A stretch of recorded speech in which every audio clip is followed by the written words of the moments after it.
함께 기도하겠습니다. 모든 입술을 통해 찬양받기 합당하신 주님, 이 시간 할렐루야 성가대의 찬양을 통해 주님 홀로 큰 영광을 받아주시며 찬양의 가사가 우리의 삶에 부딪혀 삶의 놀라운 변화와 다짐들을 이루어내게 하여 주시옵소서. 우리의 삶이 말씀의 열매를 많이 수확할 수 있게 하시고 세상 가운데 있는 상한 심령들, 하나님을 찾으면서도 하나님을 찾는 것을 모르는 영혼들까지 하나님께 인도할 수 있는 복된 삶 되게 이끌어 주시옵소서. 주님, 이제 주님의 말씀을 우리가 듣습니다. 전하는 자, 듣는 자 모두에게 성령 충만의 은혜를 내려주옵소서.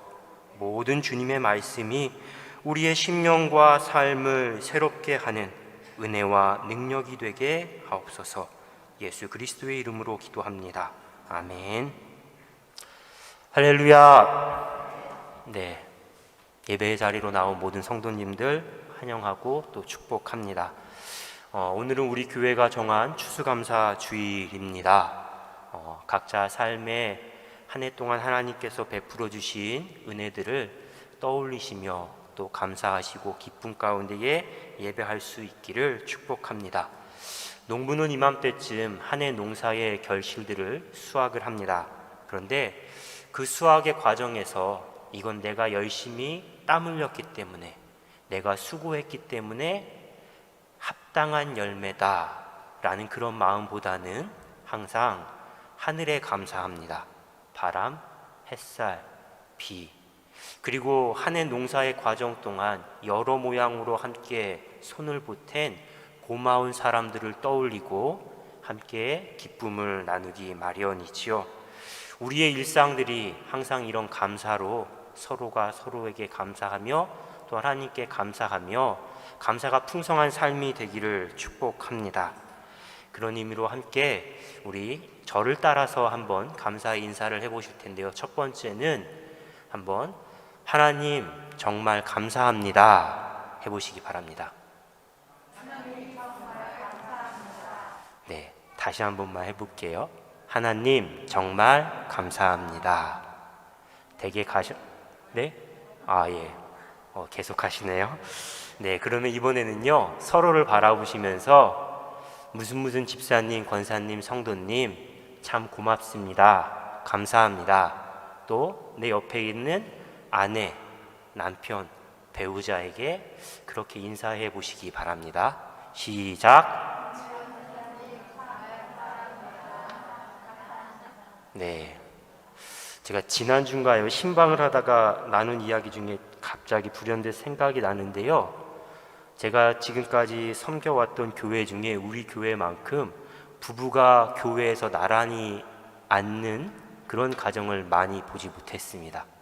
남자 여자분, 이 성도님들이 남편 되시는 분께서 앞자리에 앉는다면 아내분은 항상 뒷자리에 앉고 서로 떨어져 앉는데, 우리 교회는 가까이 앉는 모습이 참 이색적이고 저에겐 또 되게 특별하게 다가왔는데요, 우리가 삶을 살다가 보면 똑같은 상황입니다.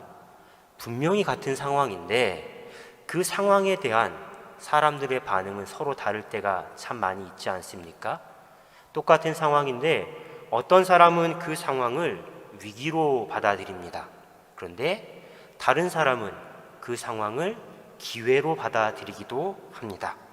어떤 사람에게는 분명 좌절감을 느끼게 하거나 화를 내게 하는, 분노에 이르게 하는 상황이지만 어떤 사람은 똑같은 상황인데 그 상황을, 그래, 내가 이번 일로 뭔가를 배웠다 라고 생각하며 다음을 기약하고 준비하는 시간, 또 뭔가를 기다리고 그런 시간으로 받아들이기도 합니다.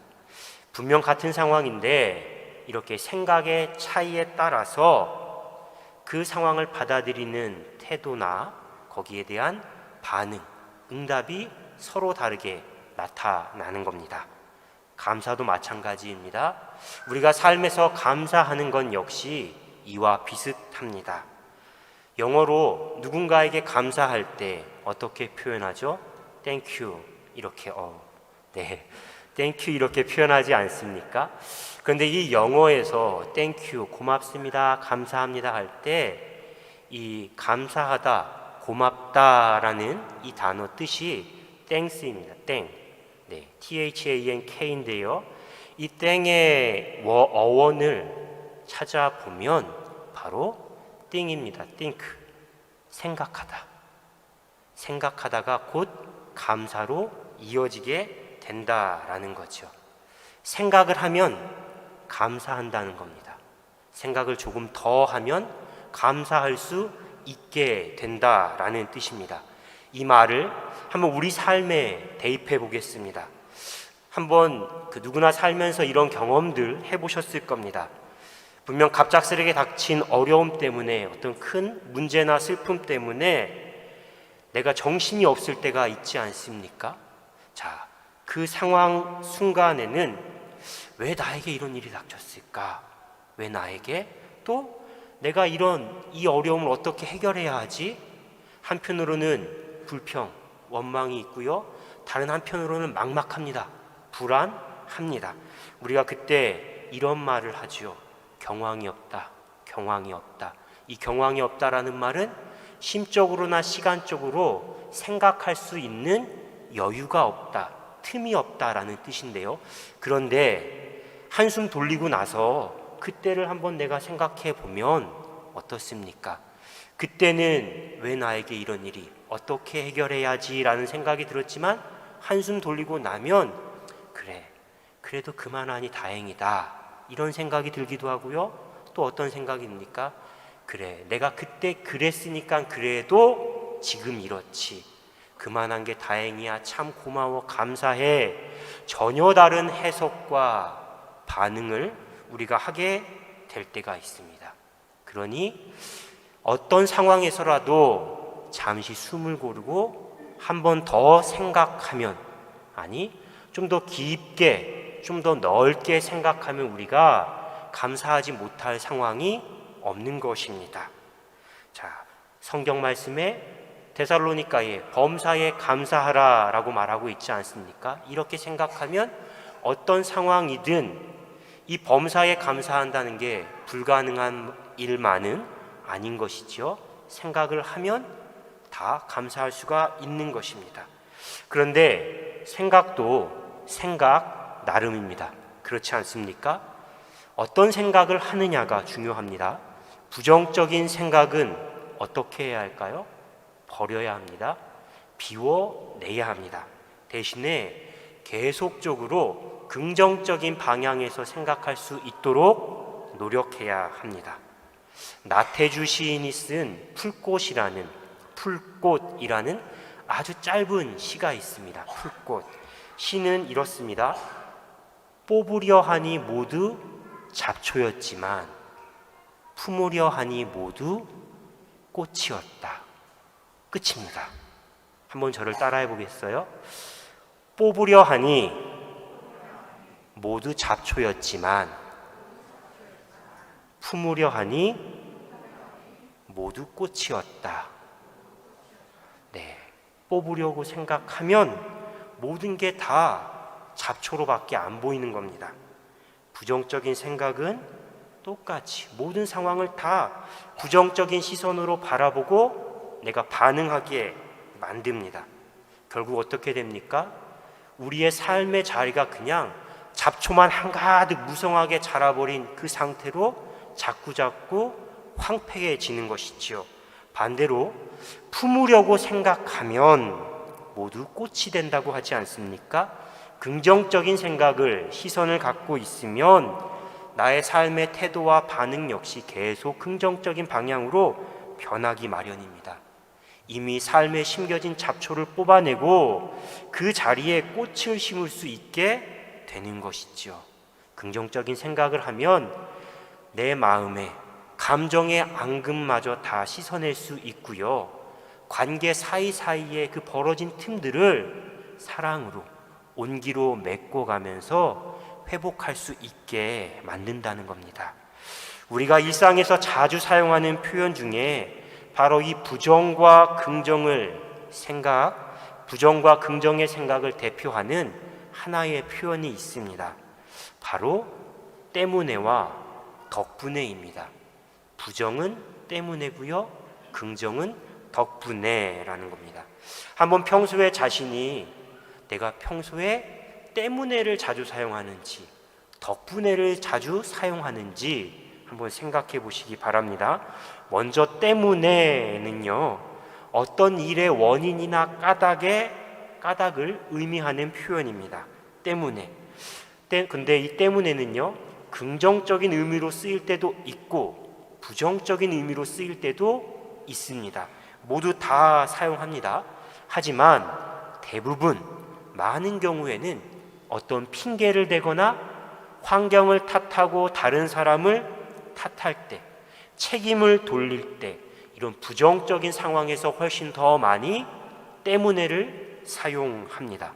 그러니 우리가 때문에를 계속 자주 사용하게 되면 어떻게 되겠습니까?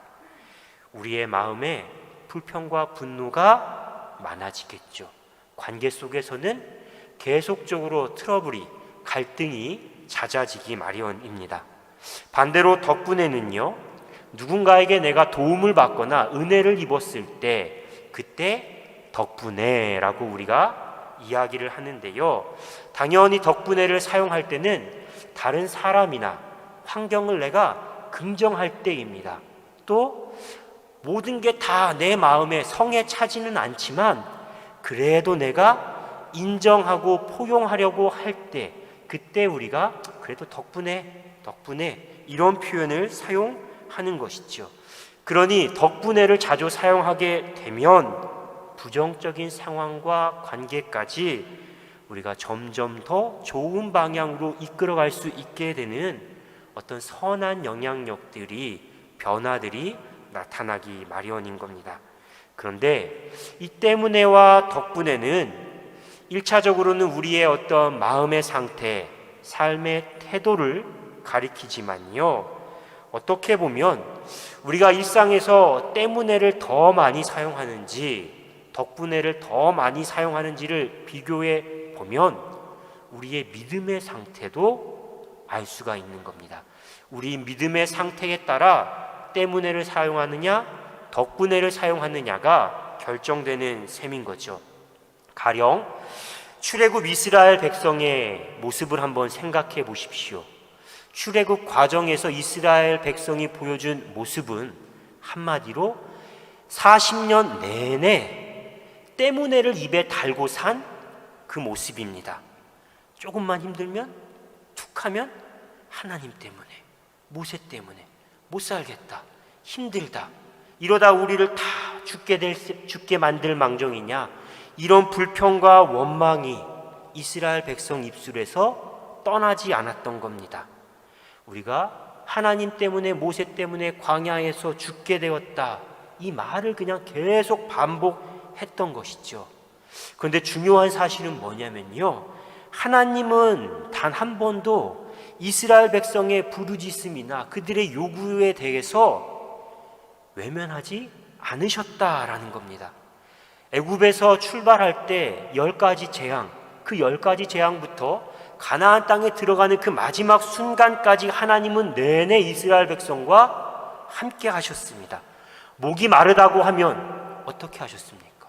물을 주셨죠. 배가 고프다, 좀 뭔가 배불리 먹고 싶다라고 불평하면, 원명하면 하나님 어떻게 하셨습니까? 만나와 메추라기를 내려서 그들을 배불리 먹게 하셨습니다. 이렇게 하나님은 광야 40년 동안 이스라엘을 향해서 한결같이 신실하게 얼만큼 이스라엘 백성을 사랑하시는지 보여주셨고, 그들의 삶의 필요를 넉넉히 채워주시는 은혜로 함께 하셨던 것입니다. 그런데 이스라엘 백성은 그런 하나님을 믿지 못했습니다. 감사드리기는커녕 찬양하기는커녕 오히려 하나님과 모세를 계속 원망하고 의심했던 것이죠. 그 결과가 어떻게 나타났습니까? 출애굽 1세대 중에 20살 넘은 사람 중엔 여호수아와 갈렙 단 2사람만 가나안 땅을 밟게 된 것입니다. 그런데 이와 달리 오늘 우리가 함께 읽은 말씀의 주인공 요셉은요, 자기 삶의 모든 시련과 고난을 하나님 덕분에, 하나님 은혜로 이런 믿음의 고백과 감사로 승화시킨 인물입니다. 성경에 많은 인물이 등장합니다. 그런데 그 많은 인물들 가운데에서도 어떻게 보면 요셉처럼 파란만장한 삶을 산 사람이 그리 많진 않을 겁니다. 욥, 다윗, 사도 바울, 딱 그 정도이지 않을까 저는 생각을 하는데요. 그만큼 요셉의 삶은 숱한 시련과 고난이 계속 이어졌습니다. 17살 나이에 형들에 의해서, 자기 혈육에 의해서 이집트의 노예로 팔려갔습니다. 바로의 친위대장이었던 보디발의 노예로 삽니다. 하지만 그 노예였지만 성실하게 일해서 보디발의 모든 살림을 다 도맡아 가는 막중한 책임까지 맡게 되었습니다. 그런데 돌아온 결과가 무엇입니까? 누명을 쓰고 억울하게 감옥에 갇히게 되지 않았습니까? 감옥에서도 요셉은 자신에게 맡겨진 역할을 성실히 수행합니다. 특별히 바로 신하들의 꿈을 해석해 줍니다. 그들의 근심을 해결해 준 것이죠. 하지만 요셉이 기대했던 것과 달리 꿈 해석대로 복권되었던 술 맡은 관원장은 요셉을 잊어버립니다. 다행히 2년 뒤에 술 맡은 관원장이 요셉을 생각하고 바로에게 이야기해 바로의 꿈을 해석할 수 있는 기회를 얻게 됩니다. 그리고 이 일을 계기로 요셉은 바로의 절대적인 신임을 받게 되는 총리의 자리까지 오르게 되는 거지요. 요셉이 애굽에서 낳은 두 아들 므낫세와 에브라임이 있습니다. 므낫세는 잊어버렸다라는 뜻이고요, 에브라임은 창성케 되었다라는 뜻인데요, 이 므낫세와 에브라임 두 아들의 이름을 보면 요셉이 그 애굽의 총리의 자리까지 오르면서 그래도 이제는 그 과거의 아픔을 좀 잊어버렸다, 그리고 삶의 평안이 좀 찾아왔구나, 우리가 이렇게 생각할 수 있습니다. 또 다른 한편으로는 요셉이 이제는 그 어려움, 상처로부터 좀 자유롭고 싶구나, 좀 평안한 삶을 살기를 하나님께 기도하고 있구나, 이렇게 받아들일 수가 있는데요. 그런데 그때 요셉에게 또 다른 정말 예상치 못한 일이 하나 발생합니다. 가나안 땅의 기근으로 애굽에 곡식을 사러 왔던 수많은 사람들이 있었습니다. 그런데 그 중에 누구를 발견합니까? 자신의 형들을 만나게 되는 것이죠. 요셉이 형들을 발견하는 순간 요셉의 마음, 요셉의 심정이 어땠을까요? 반가웠을까요? 저는 절대 반갑지 않았을 거라고 생각을 합니다. 우리가 트라우마라고 하죠. 어렸을 때 또 살면서 겪게 되는 큰 상처와 아픔은 평소에는 우리 내면의 영혼 깊숙한 곳에 잠재되어 있다가 결정적인 순간 나도 모르는 사이에 불쑥 올라와서 우리를 그냥 마비 상태로 만들어버리게 되지 않습니까? 어쩌면 요셉이 형들을 만나게 된 그 순간 잊었다고 생각했는데, 다 내가 치유하고 회복했다고 생각했는데 형들을 마주하는 순간 그 상처가 자신도 모르는 사이 불쑥 올라와서 한동안 마음이 참 괴롭지 않았을까, 그렇게 생각하는데요. 그러니 요셉 입장에선 형들을 마주할 때, 형들과 만날 때 어떻게 할 수 있었겠습니까? 형들 때문에, 당신들 때문에 내가 얼마나 고생한 줄 아느냐, 그렇게 당연히 형들을 원망할 수 있지 않았겠습니까? 그리고 이제 입장이 완전히 바뀌었습니다. 요셉은 바로의 절대적인 신임을 받는 권력자입니다. 권력자. 그러니 자신의 꿈이 완전히 현실이 된 것이지요. 형들과 부모까지 내 앞에서 절하게 됐다라는 꿈이 현실로 이루어졌으니 자신이 겪었던 그 고통의 몇 배를 더해서 요셉 형들에게 보복을 해도 어쩌면 당연하다라고 우리가 생각할 수 있습니다. 하지만 말씀을 보면 요셉은 전혀 다른 정반대의 선택을 하지 않습니까? 몇 번의 시험을 합니다. 형들에게. 그 시험을 통해 형들로 하여금 자신들의 잘못을, 죄를 깨닫게 합니다.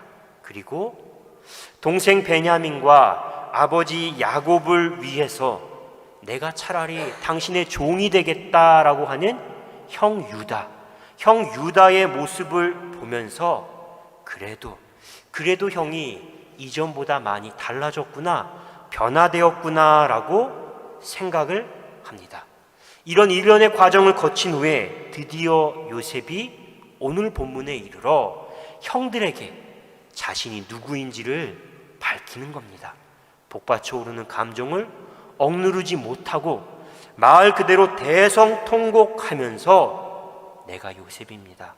내가 형들이 팔아 넘긴 요셉입니다. 이렇게 자기의 정체를 밝힙니다. 이 장면에서 우리는 요셉의 훌륭한 성품과 또 그의 신앙의 면모를 발견할 수 있습니다.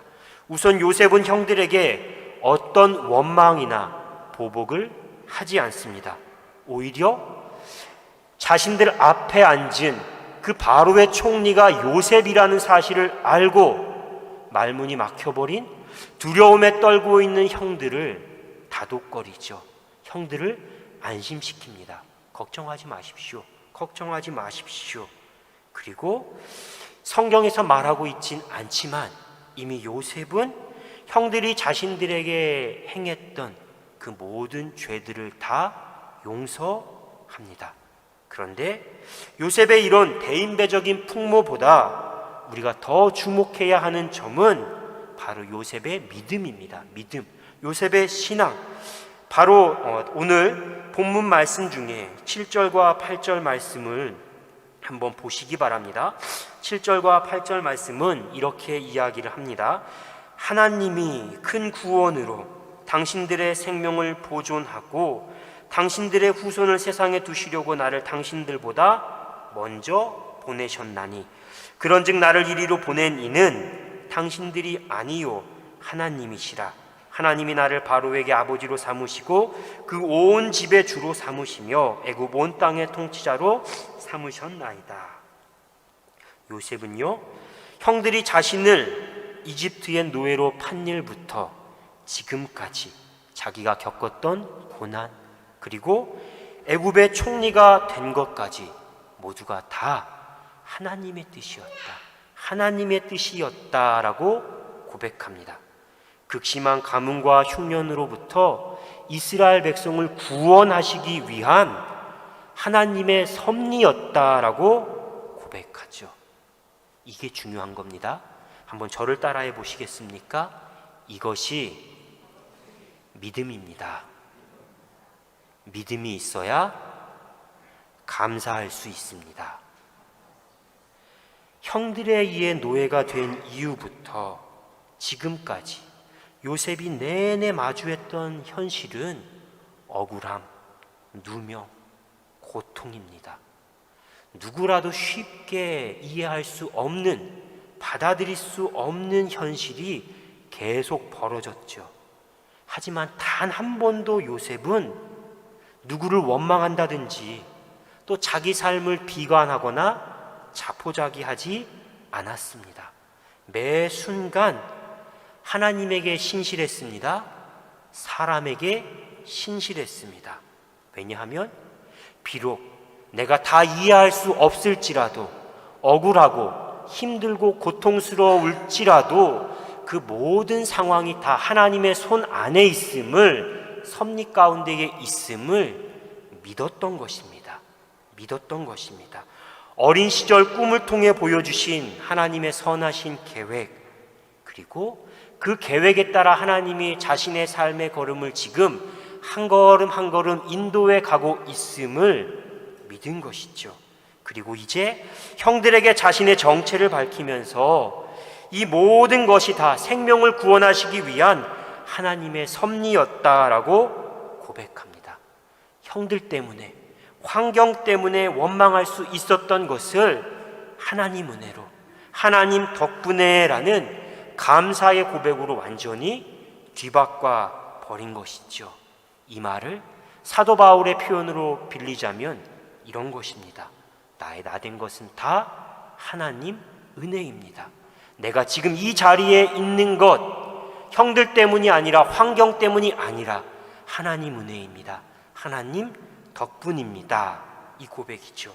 이런 요셉의 믿음은요, 아버지 야곱이 죽은 이후에 그가 한 말씀, 한 이야기에서 다시 한번 더 분명하게 우리가 확인할 수 있습니다.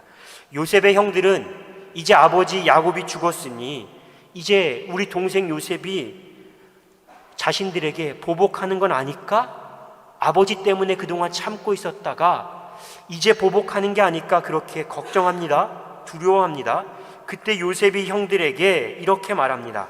창세기 50장 19절 이하의 말씀인데요, 이렇게 형들에게 요셉이 이야기합니다. 요셉이 그들에게 이르되 두려워하지 마소서, 내가 하나님을 대신하리이까.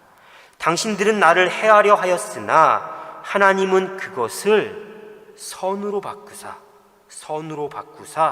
오늘과 같이 많은 백성의 생명을 구원하게 하시려 하셨습니다. 이렇게 이야기하는 거죠. 놀랍게도요, 우리가 지난 주일에 분노에 관한 말씀을 함께 나누지 않았습니까? 분노. 그런데 분노를 우리가 해결해가는 방법 중에 제가 우리 성도님들께 말씀드린 것 중에 하나님께 맡겨야 된다라고 말씀을 드렸습니다. 또 한 가지는 용서를 통해서 과거의 상처, 과거의 아픔에 붙잡혀 있지 말고 용서를 통해서 자유하라. 그리고 용서를 통해서 하나님의 의를 나타내십시오. 그렇게 말씀을 드렸습니다. 그런데 오늘 바로 이 요셉의 모습 가운데에 그 분노를 이기는 용서를 통해서 화해와 하나님의 의, 하나님의 뜻을 성취해 나가는 모습을 우리가 그대로 발견할 수가 있는 것입니다. 나아가서 자신을 죽이려 했고 노예로 팔아넘긴 형들을 용서하는 것은 물론이고요, 내가 그 가족까지 돌보겠습니다, 살리겠습니다, 이렇게 말하는 요셉을 통해서 우리가 누구를 발견하게 됩니까? 십자가의 예수 그리스도, 자신을 십자가에 내몬 사람들까지 용서하신, 또 그들을 구원하시고자 했던 예수님의 모습을 우리가 발견하게 되는 것이죠. 사랑하는 성도 여러분, 말씀을 이제 정리하겠습니다. 혹시라도 지금 자신의 삶을 생각할 때 나에게는 감사할 게 하나도 없다라고 생각하신다면 한번 조금 더 깊이 자신의 삶을 먼저 돌이켜보시기 바랍니다.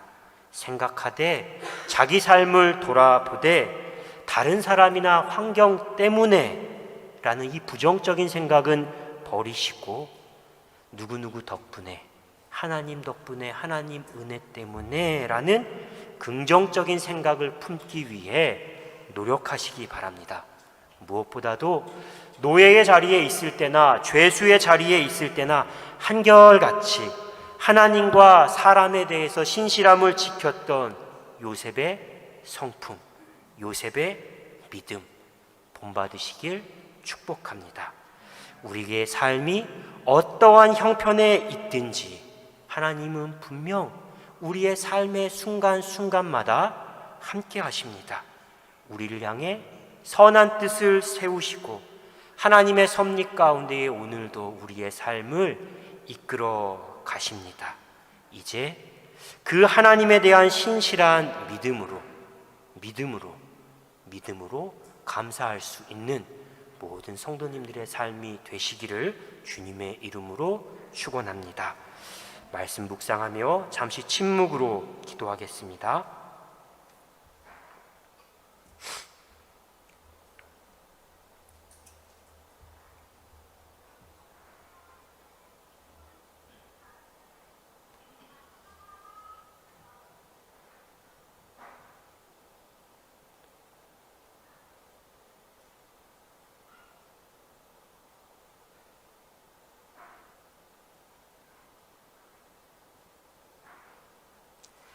역사와 삶의 창조자요 주관자가 되시는 하나님, 우리가 믿음의 눈을 들어 선하신 뜻과 섭리로 우리 삶에 함께 하시는 하나님의 일하심을 발견하게 하옵소서.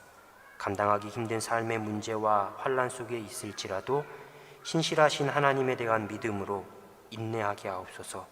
소망 가운데 낙심하거나 절망하지 않게 하시며 순간순간 기도와 말씀으로 힘을 얻고 하나님의 도우심과 하나님의 때를 잠잠히 기다리게 하옵소서. 하나님을 사랑하는 사람들, 곧 그 뜻대로 부르심을 입은 자들에게는 모든 일을 협력하여 선을 이루게 하신다 말씀하셨으니 우리의 삶이 바로 그 하나님의 은혜를 체험하며 모든 것이 다 하나님 은혜입니다, 하나님 덕분입니다, 이렇게 감사할 수 있게 하여 주옵소서. 예수 그리스도의 이름으로 기도합니다. 아멘.